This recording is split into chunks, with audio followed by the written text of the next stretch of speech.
বন্ধুসকল, আজি আপোনালোকক পবিত্ৰ হালধি ফুলৰ বিষয়ে ক'ম। হালধি ফুল বহুতে দেখিছে, বহুতে দেখা নাই। বিশেষকৈ হালধি ফুল বহু হালধি গছতে কিন্তু নুফুলে। যেতিয়া 9 মাহ হৈ যাব, অতি পুৰণি যেতিয়া হালধি গছজোপা বেছি পুৰণি হ'ব, তেতিয়াই কিন্তু হালধি ফুল ফুলে। আৰু হালধি ফুল ফুলাটো সৌভাগ্যৰ বিষয় বুলি কয়। হালধি ফুল যদি ঘৰখনত ফুলে, ঘৰখনলৈ ভাল খবৰ আহে বুলিও বিশ্বাস কৰা হয়।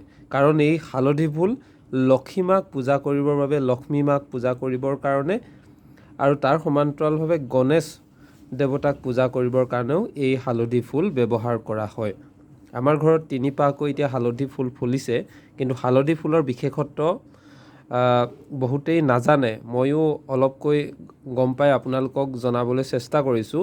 বেদত উল্লেখ আছে যে এই হালধি ফুলে লক্ষ্মী মাক পূজা কৰা হয়। আৰু হালধি ফুল যদি আপুনি ৰঙা ৰুমালত বান্ধি আপোনাৰ য'ত ধন থয়, য'ত আপোনাৰ তিজৰি থাকে, তিজৰিত যদি আপুনি ৰাখে, তেতিয়া আপোনাৰ ঘৰখনলৈ ধন প্ৰাপ্তি হয়, অৰ্থাৎ ধন আপুনি লাভ কৰিব পাৰিব। এনেধৰণৰ বিশ্বাস আছে আৰু লোকপ্ৰবাদ আছে।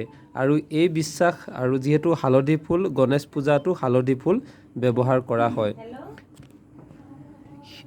বৰ্তমান সময়ত হালধি ফুল বিভিন্ন ঠাইত ফুলিছে, কিন্তু য'ত ফুলে সেই ঠাইডোখৰ মূল্যৱান বুলি কয়, সৌভাগ্যৰ প্ৰতীক বুলিও কয়। আৰু যদি মানুহৰ ঘৰত ফুলিছে, তেনেহ'লে সঁচাকৈ কিন্তু সৌভাগ্যৰ কথা বুলি বিশ্বাস কৰা হয়।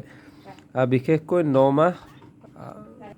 9 মাহ হোৱাৰ পাছত হালধি গছজোপা যদি 9 মাহ হৈ যায়, অতি পুৰণি হৈ যায়, তাৰ পাছতে হালধি ফুল ফুলা দেখিবলৈ পোৱা যায়। কিন্তু এই হালধি ফুলপাহ কেতিয়াও হঠাৎ মৰহি নাযায়। শাওণ মাহত বিশেষকৈ হালধি ফুল ফুলা দেখা যায়। এমাহ 1.5 মাহলৈকে ফুলি থাকে। আৰু এই হালধি ফুলকেইপা ছিঙা আমাৰ এসপ্তাহৰো অধিক হৈ গৈছে, এতিয়ালৈকে কিন্তু বেয়া হৈ যোৱা নাই। সঁচাকৈ এই হালধি গছজোপাটোৰ বিশেষত্ব আছেই। হিন্দু ধৰ্মত প্ৰতিটো পূজাতেই প্ৰথম স্থান হালধিকেই দিয়া হয়। আৰু সেই হালধিৰ বৰ্তমান সময়ত হালধি ফুলপাহো কিমান গুৰুত্বতা আছে, বৰ্তমান সময়ত আপোনালোকে নিশ্চয় গম পাইছে। আৰু এইকেইপাহ হালধি ফুল যিসকলে আগত দেখা নাই, মই দেখাবলৈ চেষ্টা কৰিছোঁ। হালধি ফুল ব্যৱহাৰ কৰা হয় মা লক্ষ্মী মাক পূজা কৰিবলৈ। আৰু আপোনাৰ তিজৰিত যদি হালধি ফুল ৰাখে, আপোনাৰ ধন প্ৰাপ্তি হয়। গণেশ পূজা কৰিবলৈও হালধি ফুল ব্যৱহাৰ কৰা হয়। এই হালধি ফুলৰ বহু তাৎপৰ্য আছে, সৌভাগ্যৰ প্ৰতীক বুলি কোৱা হয়। আৰু হালধি ফুল য'তে ত'তে ফুলাও দেখিবলৈ পোৱা নাযায়।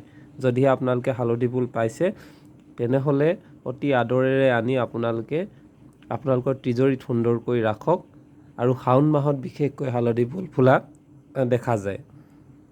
ধন্যবাদ।